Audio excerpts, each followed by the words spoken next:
La navette américaine Challenger explose en plein ciel. Il y avait 7 astronautes à bord, il n'y a pas de survivants. La 6e chaîne de télévision française verra le jour avant la fin du mois de février. C'est le projet Gaumont Publicis Énergie qui l'a emporté. Elle sera essentiellement musicale.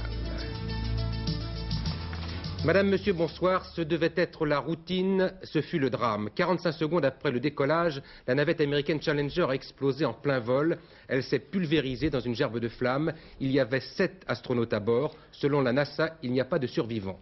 Avant de revenir sur les détails et sur les explications de cette catastrophe, tout de suite les images de l'accident et des secondes qui l'ont précédé avec Hervé Brosini. Il avait fait très froid ici à Cap Canaveral pendant la nuit. Au petit matin, le pas de tir était en partie gelé. 2 heures de retard pour le lancement. 11h38, heure locale, 13h38, 17h38, pardon, chez nous. Le décompte commence. Nous sommes à 25 secondes du départ et tout est normal.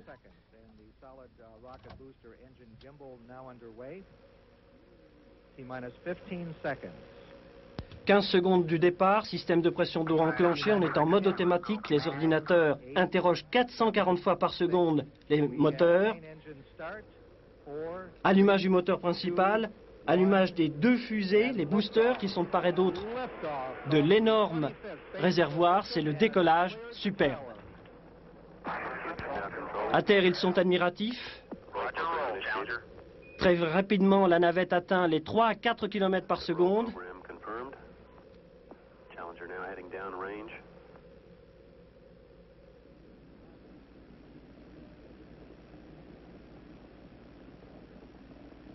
Et puis vient la réduction progressive de la puissance. 94%, 84%, puis 65%. La navette va pivoter sur elle-même. Et tout est parfaitement normal, comme montre le patron du centre de la NASA.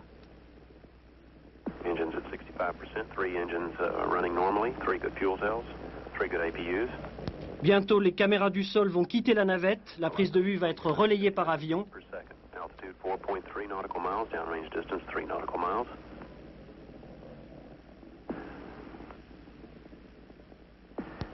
Mais soudain,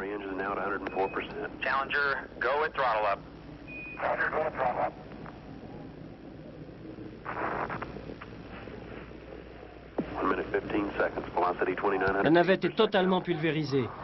Une partie du public vient de comprendre.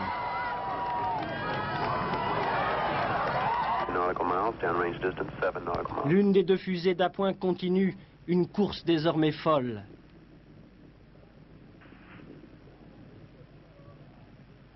Mais comment tout cela s'est-il réellement passé? Revoyons les images. Des flamèches apparaissent à la base du moteur principal et puis très vite tout a explosé. Ce soir à Cap Canaveral, pour le moment, la consternation prend encore le pas sur la volonté de comprendre. Voilà donc pour les images, nous allons bien sûr consacrer une grande partie de ce journal à cet accident de la navette américaine qui a donc explosé dans le ciel de Floride. Et tout de suite, eh bien, les questions que l'on se pose ce soir avec vous, Patrick Esther, qui connaissez bien la région, qui connaissez bien la navette. Et la première question, il y a eu 2 reports successifs. Est-ce qu'on aurait fait un lancement inconséquent?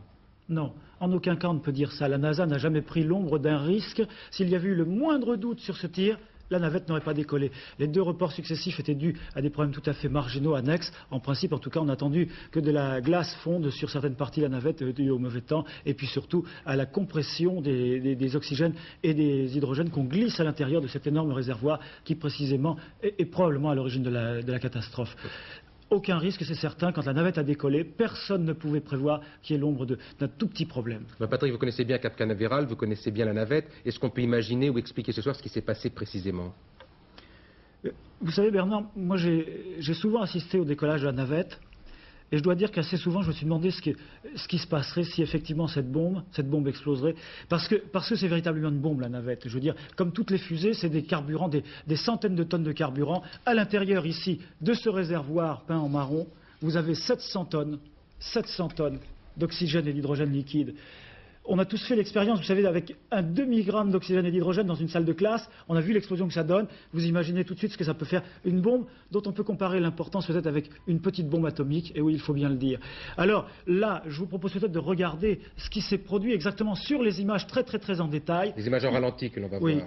J'ai eu au téléphone tout à l'heure Eugene Cernan, qui était un astronaute de la NASA, et qui m'a bien confirmé qu'il semblerait que l'accident soit arrivé à l'intérieur de ce réservoir, dans le bas du réservoir. Vous voyez des petites flamèches sortir, des grosses flammes, et puis d'un seul coup, une explosion violente, à peu près à l'endroit qui sépare l'oxygène de l'hydrogène, et puis d'un seul coup l'orbiteur, la navette elle-même, qui part en miettes. Et vous voyez sur les côtés ici, des petits débris. Là, un objet qui sort, c'est le gros booster à poudre, une fusée latérale qui continue sa course tout à fait folle, tout à fait incontrôlable bien sûr. Et puis tout à l'heure, on a vu un petit parachute s'ouvrir. Ce parachute, c'est celui qui permet de récupérer ces fusées à poudre. Il est bien évident que les hommes n'avaient pas de parachute. On a cru un moment qu'il y avait un survivant. Non, oui. non, tout de suite, c'était évident. Quand on a vu cette explosion, juste au dos, si vous voulez, de la navette, il était impossible pratiquement qu'il y ait un survivant. Et même s'il y avait eu des parachutes, s'il y avait eu des choses pour ça, on ne pouvait rien faire contre. Il est probable que la température atteint tout de suite plusieurs centaines de degrés en quelques milliardièmes de seconde. Oui, puis d'après donc les dernières communications, les derniers mots échangés entre l'équipage et le centre de contrôle, eh bien, ils ne se sont aperçus de rien. Ça s'est passé très vite, effectivement, puisque en quelques secondes, c'était donc terminé. 45 secondes donc après le décollage, c'est cette gigantesque boule de feu que vous avez vue qui s'est étalée dans le ciel au-dessus de Cap Canaveral. Il y avait donc 7 personnes à bord de l'engin, c'est l'équipage habituel des navettes américaines. Parmi eux, il y avait 2 femmes. Tout au long de ces derniers jours, les téléspectateurs américains avaient pu suivre leur préparation, la préparation de l'équipage, leur mise en condition pour ce qui semblait devoir être une mission presque banale, tant la conquête de l'espace fait dorénavant partie de notre vie quotidienne. L'une de ces femmes, d'ailleurs, une institutrice, avait d'ailleurs pour mission de démystifier les voyages dans l'espace puisqu'elle n'était pas astronaute. Guy Schwartz. En embarquant pour la 3e fois en 2 jours vers le pas de tir de Challenger, les 7 astronautes de la 25e mission d'une navette spatiale n'avaient pas vraiment de raison de perdre leur sourire. La composition de l'équipage était symbolique. Il comprenait aussi bien des habitués que des néophytes, des hommes que des femmes, et il était multiracial.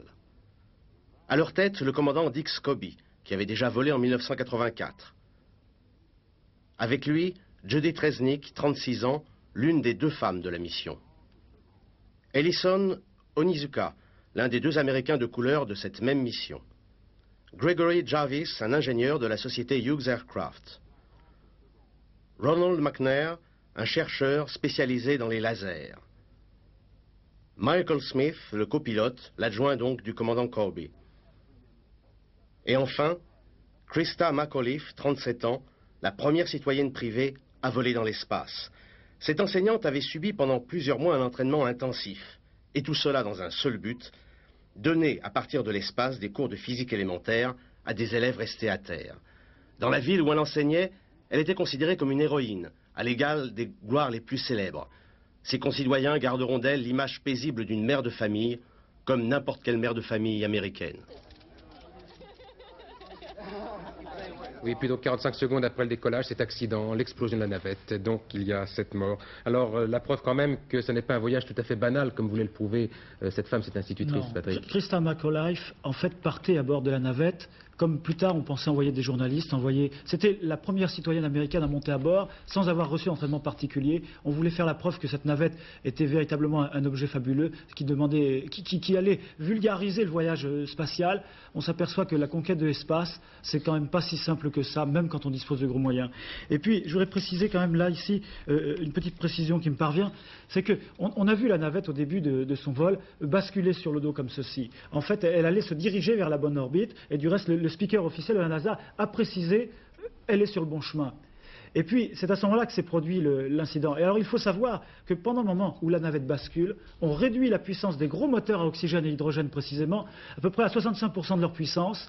Elle bascule, et quand elle a fini de basculer, à ce moment-là, on remet plein gaz, on envoie toute la gomme, et c'est, semble-t-il, à ce moment-là que le réservoir a explosé. Peut-être des problèmes de structure à l'intérieur, peut-être des problèmes de chargement en carburant. Bien, c'est bien sûr la stupeur, vous l'imaginez, la stupeur dans le monde entier, notamment aux États-Unis, où le tir de Challenger et donc le drame ont été filmés, vous l'avez vu en direct par les télévisions. C'est bien sûr la consternation pour tout le monde. Cela va des simples spectateurs ou téléspectateurs qui ont donc assisté au lancement, jusqu'aux hommes politiques, à commencer par le président Reagan. Nous retrouvons en direct au téléphone avec nous notre correspondant à Washington, Jacques Abouchard, et d'abord bien sûr le climat.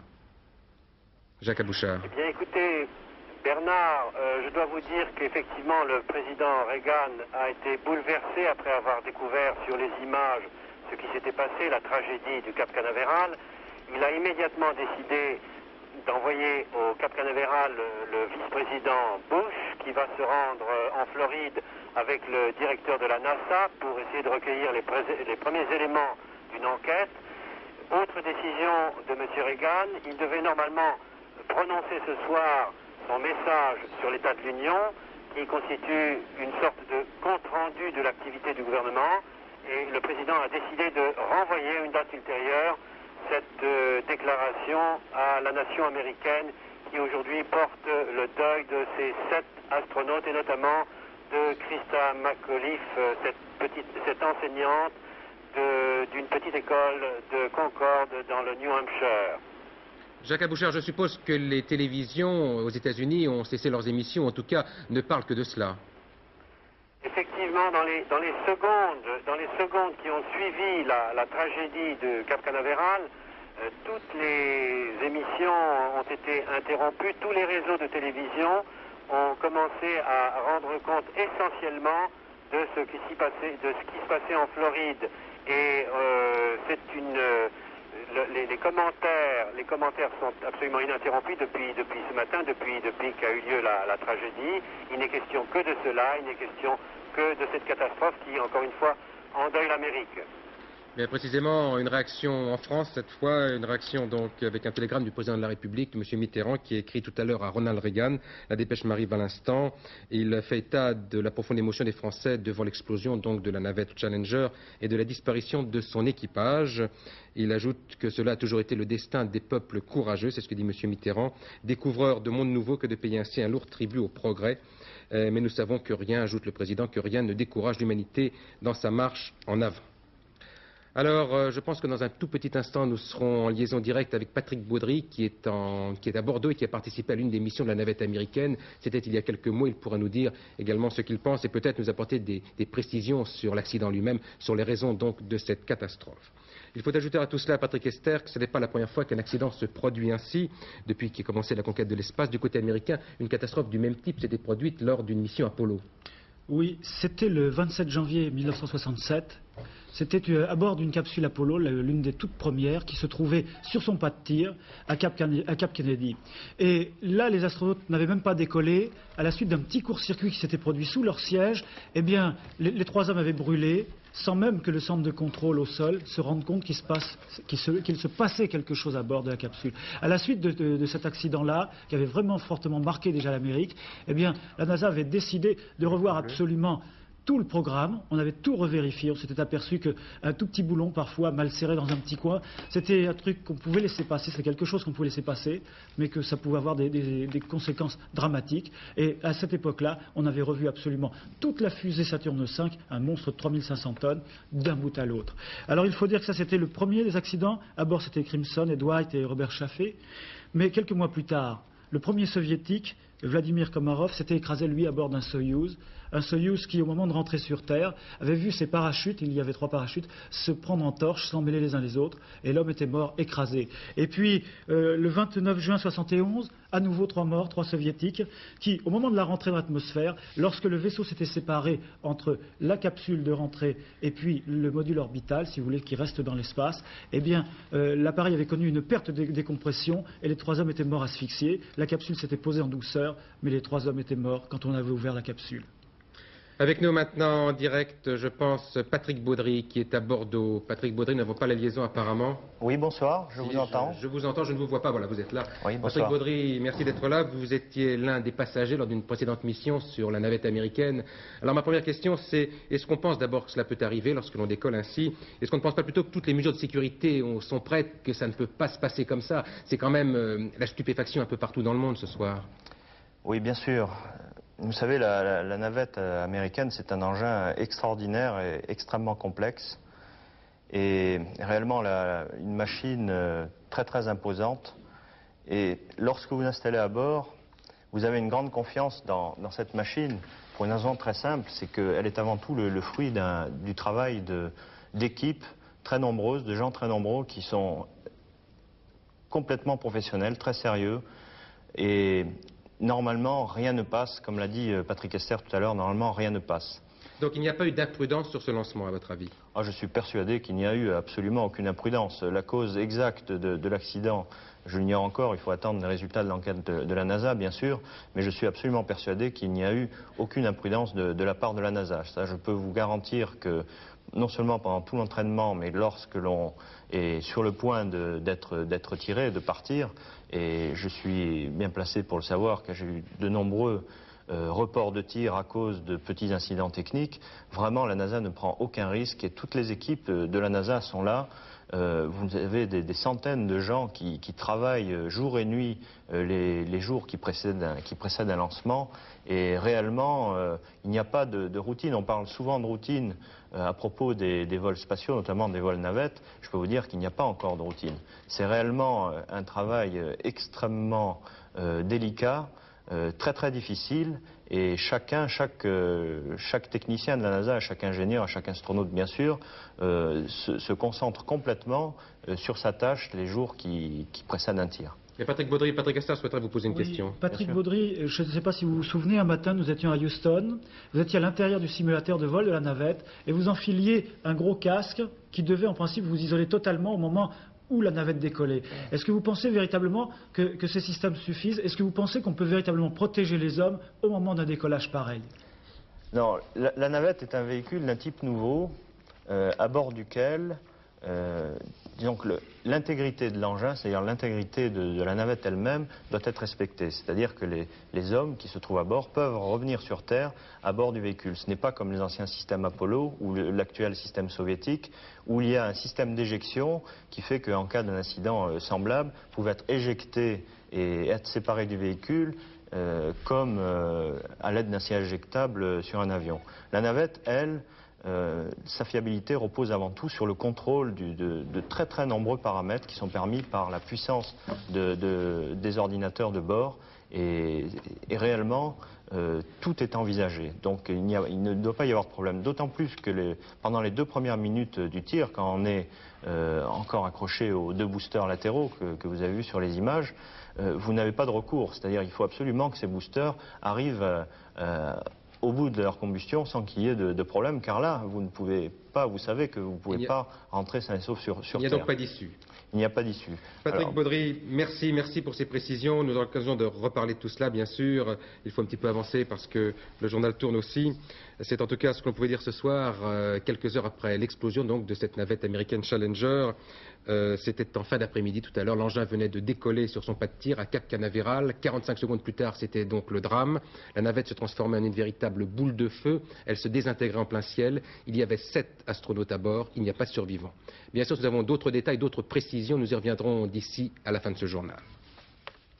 Il nous faut d'abord poursuivre le tour d'horizon de l'actualité avec l'autre grande information de ce mardi, c'est-à-dire le coup d'envoi de la 6e chaîne de télévision française. Elle n'a pas encore de nom, nous l'appellerons donc la 6, mais on sait déjà ce soir qu'elle sera mise en œuvre par un groupe qui associe les films Gaumont, Publicis, l'agence de publicité Gilbert Gros et la radio privée Énergie. La 6e chaîne sera essentiellement musicale et elle devrait commencer à nourrir nos postes de télévision avant la fin du mois prochain. Sa fiche d'identité maintenant par Gaël Monlahuc. Une chaîne musicale, c'est-à-dire 50% de programmes musicaux, des clips, des concerts, mais aussi des films et des séries. 100 vidéoclips produits par la chaîne dès la première année. 10 heures de programmes par jour, dès la mi-février, peut-être même avant la 5e chaîne. Une chaîne très ciblée sur les 12-35 ans. Tout pour les jeunes, avec un ton différent, selon son futur directeur. Le ton, c'est celui des jeunes, la couleur, c'est celle d'aujourd'hui. L'ambition, c'est de créer un lien entre le public jeune et nous-mêmes. Une chaîne musicale, C'est une chaîne qui ne rentre pas en concurrence avec TF1, Antenne 2 ou la 5. C'est une chaîne qui répond à des préoccupations, à des besoins, à des idées, à l'enthousiasme du public jeune. 150 films par an, autant que dans le service public, avec les mêmes contraintes sur les délais de diffusion. 50% de films français. Christian Fechner de la Gaumont co-dirigera la 6. Et puis de la publicité, bien sûr. Même liberté que sur la 5 d'interrompre les programmes. Peu de saucissonnage, c'est promis, mais pour une chaîne gratuite, il faut de la pub. 300 millions de francs de budget pour démarrer, sans doute plus ensuite. 18 ans de concession, indemnisation de l'État en cas de modification du paysage audiovisuel, comme pour la 5. Grâce aux efforts de TDF, 8 millions de personnes à Paris et dans les grandes villes de province recevront la 6 à la mi-février, 18 millions à la fin de l'année, si tout va bien d'ici là. Le gouvernement a donc choisi, il était en présence de 3 projets, parmi lesquels le dossier présenté par l'UGC, l'agence de Jacques Séguéla, et d'autre part la CLT, c'est-à-dire la maison mère de RTL. Georges Filiou a expliqué tout à l'heure les raisons de ce choix. Du côté de la CLT, société mère de RTL, il y a eu un problème parce que la CLT consentait à être minoritaire, mais n'a pas indiqué dans ses propositions officielles quels étaient ses partenaires financiers. Et d'autre part, la CLT voulait être le seul opérateur, en somme, si vous voulez, le patron de la chaîne. Or, une règle que nous étions posée au départ était de dire que le concessionnaire et l'opérateur d'une télévision nationale, hertzienne, en France, devait être de nationalité française. Alors, les 2 autres projets, celui baptisé ITV d'un côté et Publicis Gaumont de l'autre, étaient assez proches l'un de l'autre. Et je peux vous dire que j'ai espéré leur rapprochement. J'ai même fait un certain nombre d'efforts pour qu'une fusion soit possible, ce qui nous simplifiait les choses, puis ça permettait de mettre en commun les moyens des uns et des autres. Finalement, les 2 promoteurs ont longuement discuté, mais n'ont pas réussi à s'entendre. Donc il a bien fallu choisir. Oui, tout comme la 5e chaîne confiée à messieurs Seydoux et Berlusconi, le choix du gouvernement pour cette nouvelle chaîne, pour cette 6e chaîne, suscite des réactions très hostiles de l'opposition. Je vous propose d'écouter Charles Pasqua pour le RPR et Alain Madelin pour l'UDF. Leur réaction. Considérons que dans cette affaire, comme dans l'affaire précédente, les conditions élémentaires qui doivent permettre de faire appel à la libre concurrence ne sont pas respectées. Si le gouvernement actuel, au mépris de toute logique et au mépris des règles élémentaires de la démocratie, veut utiliser les 2 mois qui lui restent pour brader à ses propres amis le patrimoine audiovisuel, il faut que les choses soient claires. Nous remettrons tout cela en cause lorsque nous arriverons aux affaires. On brade la 6e chaîne de télévision à un groupe constitué autour d'un autre frère Seydoux. Je dirais que véritablement c'est un scandale pour la morale politique. À quelques semaines des élections, de faire cette pseudo-privatisation. Alors moi je dis oui à la 5e chaîne de télévision, oui à la 6e chaîne, oui aux chaînes de télévision privées, oui à la loi du marché, mais non à la loi des copains, non à la loi des frères Dalton de l'audiovisuel socialiste. La mort du peintre Lorjou, il avait 77 ans, il s'était toujours affirmé comme un partisan acharné du figuratif contre l'art abstrait. Anticonformiste, toute une partie de son œuvre apparaît comme un cri contre l'injustice. Ces dernières toiles étaient d'ailleurs consacrées au sida, vu, vous allez le voir, comme un facteur d'épouvante. En exil volontaire depuis plus de 10 ans dans sa maison de Saint-Denis-sur-Loire, une maison dont les murs lui tenaient lieu de chevalet, Lorjou était resté un peintre engagé, aux traits et aux couleurs volontairement agressives. Une conception très figurative de la peinture qui en faisait l'adversaire de l'art abstrait, mais aussi de l'impressionnisme. Les impressionnistes sont les grands malfaiteurs de la peinture. C'est les gens qui ont fait de la peinture pour les bourgeois, pour décorer leurs petits appartements. Or, la peinture n'est pas faite pour ça. La peinture, elle est faite pour dire quelque chose, pour exprimer des idées, et puis en même temps, pour que plastiquement, elle donne une force, un esprit à une époque. Lorjou, une œuvre consacrée à des sujets forts, comme les atrocités de la guerre d'Espagne, des thèmes de tous les jours, le conducteur de locomotive, et toujours l'exubérance de la couleur. On peut considérer, si vous voulez, que plus que la forme chez Lorjou, ce sont ses couleurs. C'est certainement le plus grand coloriste de ce siècle, si vous voulez. Il est l'égal d'un Matisse, peut-être le dépasse-t-il, si vous voulez. Alors, on a parfois dit qu'il avait un petit peu copié, que ses toiles rappelaient Picasso, par exemple. Il faut dire que Lorjou copiait Picasso, c'est une erreur fondamentale. C'est quelqu'un qui ne connaît pas l'œuvre de Lorjou qui peut dire cela. Lorjou était Lorjou. Pour sa dernière exposition, ce mois-ci à Paris, Lorjou était resté fidèle à sa conception de la peinture en prise sur l'actualité, d'étoiles consacrées au sida. Oui, l'actualité, c'était aussi aujourd'hui Lily Passion, 1h30 de spectacle qui met face à face Barbara et Depardieu. C'est un conte musical, pensé, écrit, conçu par la chanteuse, qui raconte l'histoire d'amour d'une femme en noir, vous l'avez compris, et d'un assassin. Nicole Gornu-Langlois assistait hier soir à la première de cette représentation.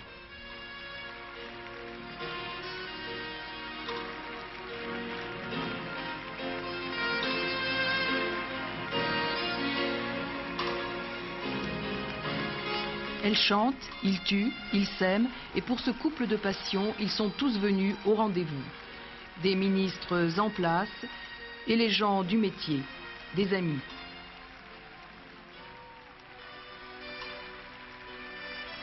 Et puis, Elisabeth, émue pour Gérard. Je t'aurais morte ou vivante, entendre une dernière fois ta voix qui chante. Chante! Chante! Qui sait? Si dans une autre vie, tu n'étais pas un arbre,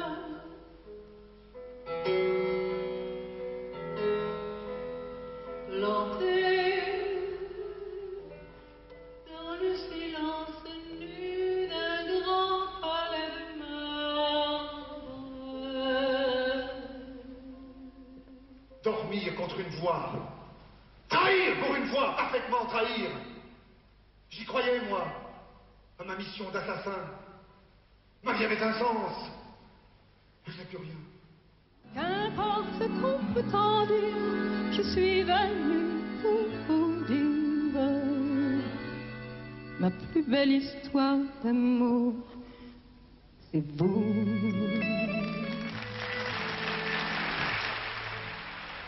Une déclaration d'amour que Barbara adresse au public retrouvé. Un pari périlleux, gagné ce soir et commencé depuis longtemps. Depuis 4-5 ans, c'est ce travail, c'est la complicité de Barbara, et c'est cette assiduité, cette rigueur, cette contrainte de tous les instants qui fait que ce conte existe maintenant. C'est magique.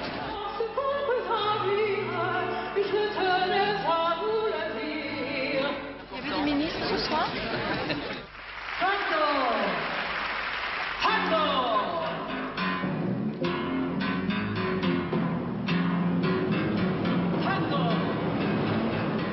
Passion tout court.